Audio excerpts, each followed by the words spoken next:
Txaldeon. Hitz egin dezagun prostituzioaz. Maria Kolera intxaustik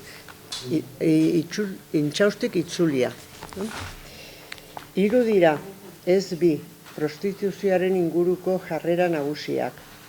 Erregulazionismoak lanbide bat gehiagotzat dauka prostituzioa eta legeztatu egin nahi du. Sexu langileen eskubideak bermatzeko xedez. Probisionismoak prostituzioaren eta prostituzioan ari diren emakumeen aurka jarduten du. Abolizionismoak azkenik prostituzio eskaria desagarrazi nahi du. Nola?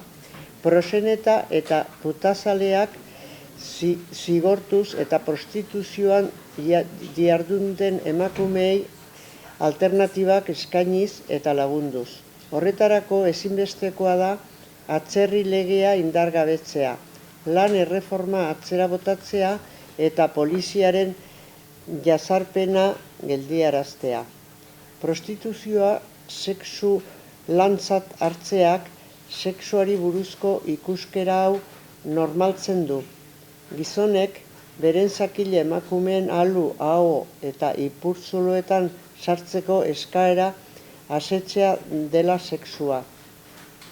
Emakumeon desirak gora bera. Horratz, kapitalismoaren magia, noiz eta baimen berariazko eta ez baldintzatuz hainbeste hitz egiten den garaiotan transakzio ekonomikorik ezean bortxaketa litzatekeena utzi egin diola bortxaketa izateari tartean dirutrukea dago. Bizitza eta pertsonen zaintza erdigunean jartzen irakatsi digu feminismoak. Eta prostituzioa ez bezala, besteren laguntza behar duen norbaiten ipurdia garbitzea behar sozial bat da.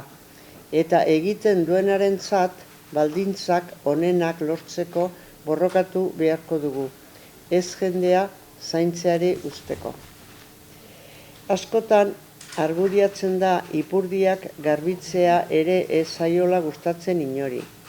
Bizitza eta pertsonen zaintza erdigunen jartzen irakatsi digu feminismoak eta prostituzioa ez bezala besteren laguntza behar duen norbaiten ipurdia garbitzea behar sozial bat da, eta egiten duenarentzat baldintzarik onenak lortzeko borrokatu beharko dugu, ez jendea zaintzari usteko.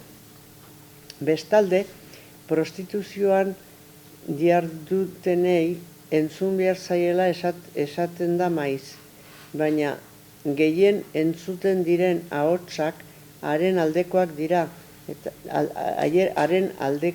eta aukera librearen mantra neoliberala errepikatuz esaten dizute jardun boteretsale bat dela aukera. Horretara bultzatzen duten baldintza materialen abstrakzio erabatekoa eginez.